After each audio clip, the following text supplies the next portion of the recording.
Oi pessoal, vamos iniciar uma videoaula do nosso curso preparatório para o vestibulinho. A aula de hoje é de Biologia, é a nossa aula de número 13. O tema da aula de hoje é tecidos animais e tecido epitelial. Pessoal, então vamos começar com os tecidos animais. O corpo dos animais pluricelulares, exceto os poríferos, é constituído por tecidos. Os tecidos podem ser assim classificados: epitelial, que tem a função de revestimento e glandular; conjuntivo, que é um amontoado de tecidos, né? Então a gente teria o tecido conjuntivo propriamente dito, o tecido conjuntivo cartilaginoso, o tecido conjuntivo ósseo e o tecido conjuntivo sanguíneo. O tecido muscular, que pode ser subdividido em liso, estriado e cardíaco. E nós temos o tecido nervoso, que irá formar o sistema nervoso central e o sistema nervoso periférico. Agora que a gente já viu os tipos de tecido, vamos ver detalhadamente cada um deles. Então vamos começar pelo tecido epitelial. O tecido epitelial apresenta como principais funções o revestimento e proteção, podendo também secretar substâncias. Suas características podem ser assim resumidas: pode ter células de 3 formas, achatadas, cúbicas e cilíndricas; possui grande união entre suas células, graças aos desmossomos, que é um tipo de especialização da membrana plasmática; não possui vasos sanguíneos nem nervos. Se ele não possui vasos sanguíneos, como ele recebe alimento? Ele recebe alimento do tecido conjuntivo. Possui quantidade mínima de substância intercelular que funciona como cimento entre as células, beleza? Pessoal, então vamos continuar vendo as características do tecido epitelial. É classificado quanto ao número de camadas em simples, quando possui uma só camada; estratificado, quando possui várias camadas; e pseudoestratificado, quando ele aparenta ter mais de uma camada, mas tem apenas uma. Classificado quanto à sua forma, em pavimentoso ou escamoso, cúbico e cilíndrico, ou também conhecido como colunar ou prismático; e de transição, quando uma célula muda de forma, variando de pavimentoso a cilíndrico. Como epitélio de transição, nós temos um exemplo, o epitélio da bexiga, em que ela vai ficando cada vez mais achatada quando a bexiga vai ficando mais cheia, e ela vai ficando maior à medida em que a bexiga vai ficando mais vazia, beleza? Então aí, no caso do epitélio da bexiga, a célula vai mudando e variando de forma. É encontrado formando a epiderme, as mucosas, que reveste por dentro dos órgãos ocos, e as serosas, que reveste por fora alguns órgãos, beleza? Então a gente tem aí como exemplo a pleura, que reveste os pulmões; o pericárdio, que reveste o coração; e o peritônio, que reveste o intestino, né? Os exemplos de serosas. Pessoal, aqui nós temos os tipos de epitélios de revestimento. Então aqui nós temos o pseudoestratificado, né? Que a gente viu que parece que tem várias camadas, mas tem apenas uma. Nós temos aqui o estratificado com várias camadas. E aqui nós temos o epitélio simples, que possui apenas uma camada, beleza? Então aqui, quanto à forma, a gente tem o pavimentoso, que é as células mais achatadas; o cúbico e o colunar, beleza? E aqui nós temos que algumas células possuem algumas especializações. Por exemplo, essa daqui, da traqueia, né? Que a gente pode ver que é pseudoestratificado. Ela tem cílios, beleza? Então aqui seria os cílios. entre as células nós temos os desmossomos, que ajudam na maior adesão entre as células, beleza? Para deixar as células mais juntas. Pessoal, nós também tínhamos visto que o tecido epitelial podia secretar substâncias. Daí nós temos o tecido epitelial glandular.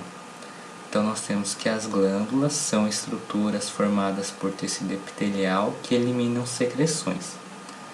Aí nós podemos ter as glândulas exócrinas e as glândulas endócrinas. Vamos ver as características de cada uma delas. As glândulas exócrinas lançam a secreção na superfície livre, superfície do corpo ou luz de órgãos, e apresenta canais ou ductos por onde a secreção passa até atingir o local onde será eliminada. Então nós temos como exemplo as glândulas sudoríparas, que elas liberam suor para a superfície do corpo. Nós temos as glândulas sebáceas, que eliminam sebo na superfície da pele, que tem a função de impermeabilizar e lubrificar a pele. Daí às vezes vem a oleosidade da pele, seria a secreção de glândula sebácea. Outras glândulas exócrinas liberam sua secreção para a luz de órgãos. Daí nós temos como exemplo o pâncreas, que libera enzimas que ajudam na digestão do alimento, beleza? Nós temos também as glândulas do estômago, né, que seriam as glândulas gástricas, que também liberam sua substância para a luz de órgãos, ajudando na digestão, beleza? Agora vamos ver outro tipo de glândula, que seriam as glândulas endócrinas. Elas eliminam sua secreção diretamente na corrente sanguínea e, diferentemente das glândulas exócrinas, não possuem ducto glandular. O produto dessas glândulas é denominado de hormônio, e o conjunto dessas glândulas forma um sistema endócrino que a gente vai ver nas próximas aulas, beleza? Então, como exemplo de glândula endócrina, a gente tem a tireoide, né, que libera os hormônios tireoidianos. Nós temos também o pâncreas, que libera a insulina, né? Então nós temos que o pâncreas é uma glândula tanto exócrina quanto endócrina, então ela é chamada de glândula mista. Então aqui nós temos o epitélio glandular, né? Então aqui nós temos glândula exócrina, que ou libera sua substância para a superfície do corpo ou para a luz de um órgão. E aqui nós temos a glândula endócrina, que libera sua substância diretamente para o sangue. Beleza? Então aqui, no caso da glândula exócrina, que tem a função de digestão, proteção, lubrificação, termorregulação e nutrição, né?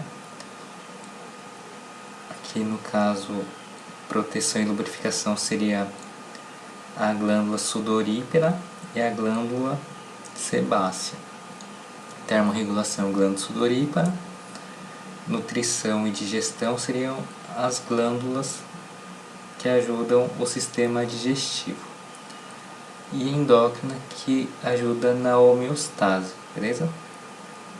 Homeostase seria a condição de estabilidade que o corpo necessita para realizar suas funções. Então aqui nós temos que a glândula endócrina libera diretamente para a corrente sanguínea, né? Alguns exemplos nós temos a tireoide, o timo, o ovário, o testículo, a adrenal, o pâncreas, entre outros. Outra diferença entre a glândula endócrina e exócrina seria os ductos, né?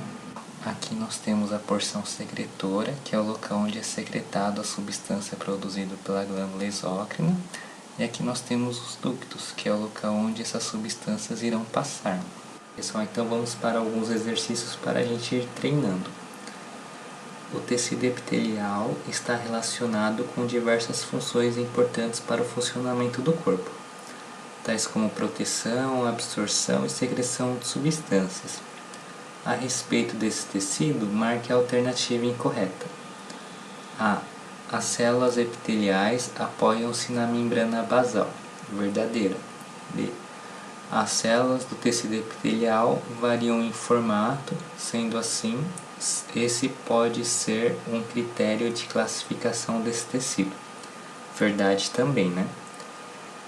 A gente viu que ele pode ser classificado em pavimentoso, cúbico e cilindro. C. As células do tecido epitelial são justapostas com material intercelular abundante. Aí a gente já tem um erro já, né? Porque ela não tem um material intercelular abundante. Mas ela é bem justaposta, né? Graças aos desmossomos, beleza? Então aqui o errado seria o material intercelular abundante, já que a gente viu que entre uma célula e outra há pouco material entre elas. Ou seja, pouco material intercelular. D. No tecido epitelial simples, observa-se apenas uma camada de células. Verdadeiro. E. O tecido epitelial é responsável pela formação das glândulas. Verdadeiro também. Então a alternativa correta do exercício é a alternativa C, já que ele quer a alternativa que diz algo que está incorreto. Exercício 2. O tecido epitelial, assim como qualquer outro tecido, necessita de nutrição e oxigenação. Marque a alternativa que indica como isso ocorre nos tecidos epiteliais.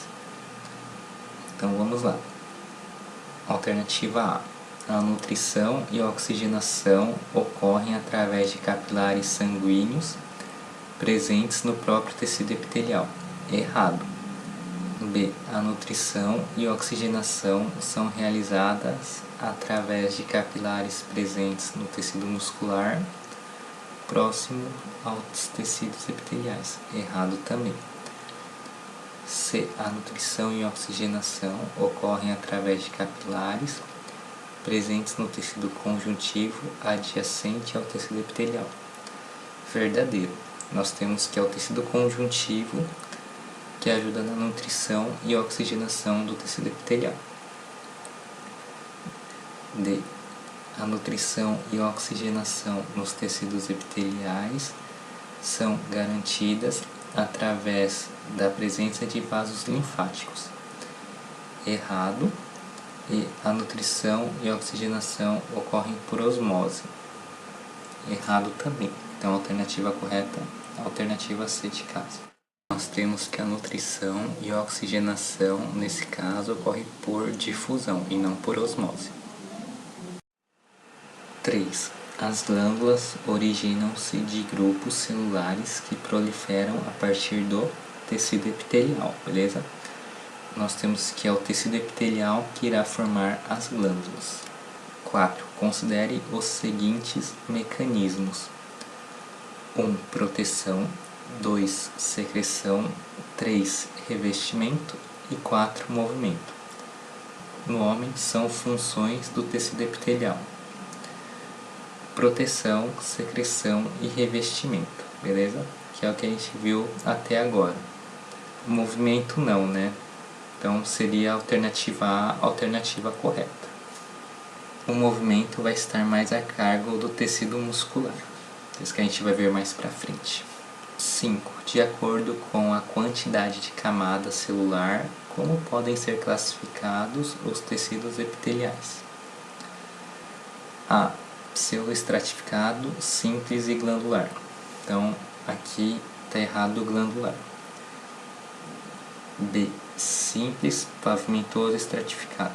Aqui está errado pavimentoso, beleza? C. Estratificado, unistratificado e pseudoestratificado. Então a alternativa correta seria a alternativa C de caso. D. Composto, simples e multinuclear. Então está errado composto e multinuclear. E. Osteoblastos, macrófagos e simples. Então está errado aqui osteoblastos e macrófagos. Então a melhor alternativa seria a alternativa C de casa. Exercício 6. De acordo com a forma das células, como podem ser classificados os epitélios? Então vamos lá. Alternativa A. Cúbico, cilíndrico e estratificado. Então aqui está errado estratificado. Estratificado, pavimentoso e cilíndrico. Aqui está errado o estratificado. C. Pavimentoso, cilíndrico e colunar. Então aqui nós temos que cilíndrico e colunar seria a mesma coisa, né? D. Uniestratificado, cúbico e alongado. Então aqui estaria errado uniestratificado e alongado. Cúbico, pavimentoso e prismático. Então a melhor alternativa correta aqui seria a alternativa E, beleza? Cúbico, pavimentoso e prismático. E ainda está faltando o de transição. Então aqui a alternativa mais correta seria a alternativa E. Cúbico, pavimentoso e prismático. A alternativa C aqui, o erro seria que teria duas iguais, né? Cilíndrico seria a mesma coisa que colunar. 7. Qual o tipo de epitélio que reveste a bexiga? Nós vimos que a bexiga é revestida pelo epitélio de transição. Então, a alternativa correta é a alternativa A. 8. Assinale a alternativa incorreta a respeito do tecido epitelial glandular.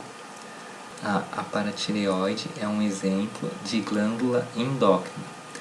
Esse tipo de glândula não possui uma comunicação com o epitélio por meio de um ducto ou canal. A secreção dessa glândula é liberada para os vasos sanguíneos.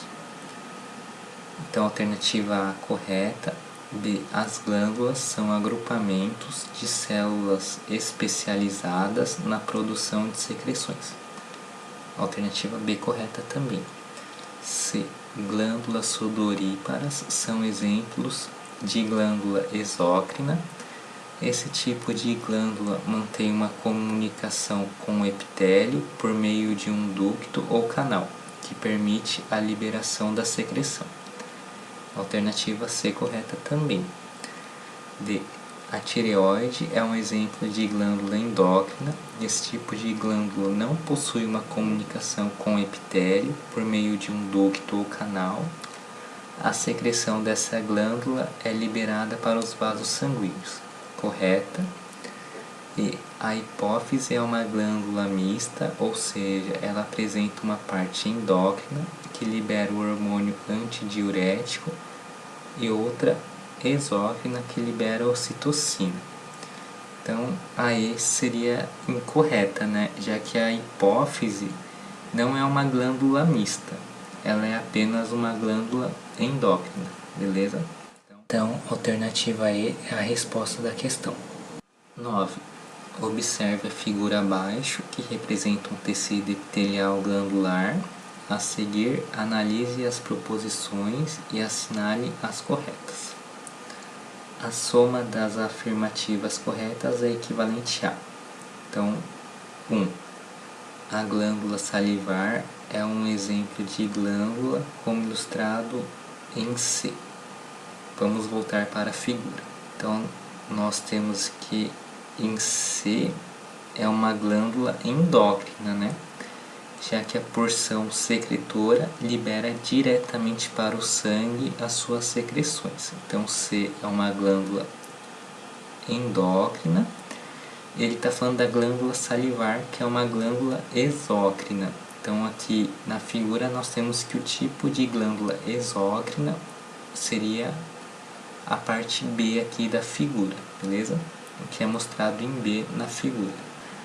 2. Para a formação das glândulas pelo tecido epitelial ocorre a proliferação e a penetração das células do tecido epitelial no tecido conjuntivo, como ilustrado em A. Voltando para a figura, nós temos que o que diz a afirmativa 2 é verdadeiro. Então aqui nós temos o tecido epitelial que entra no tecido conjuntivo, que irá formar a glândula exócrina ou a glândula endócrina. 4. O produto de secreção da glândula, ilustrado em C, é liberado diretamente na circulação sanguínea. verdadeiro também, né? Vamos voltar na figura. Já que aqui o que é mostrado em C é uma glândula endócrina, em que suas secreções são diretamente liberadas na circulação sanguínea. 8. A glândula tireoide é um exemplo de glândula como ilustrado em B. Voltando para a figura, nós temos que a afirmativa está incorreta, né?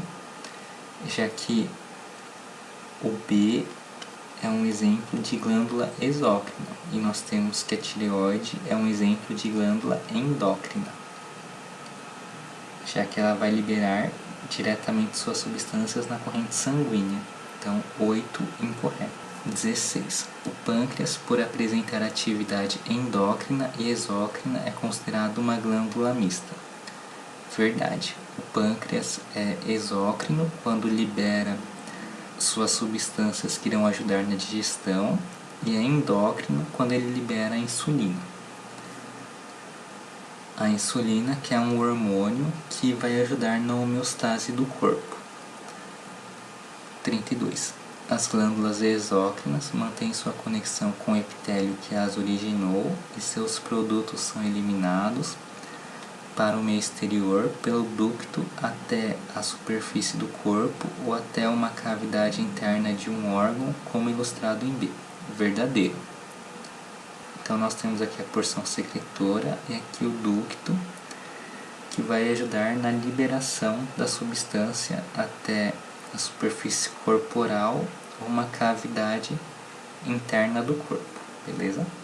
Então ele quer a soma das afirmativas corretas. Então nós temos que 1 está incorreto, 2 mais 4, 6, a 8 está incorreta, 6 mais 16, 22, 22 mais 32 vai dar 54. Então a soma das afirmativas correta é 54. Pessoal, então com isso finalizamos a nossa aula de hoje. Foi uma honra estar com vocês. Espero que tenham gostado da aula. Obrigado por acompanhar o curso e até a nossa próxima aula.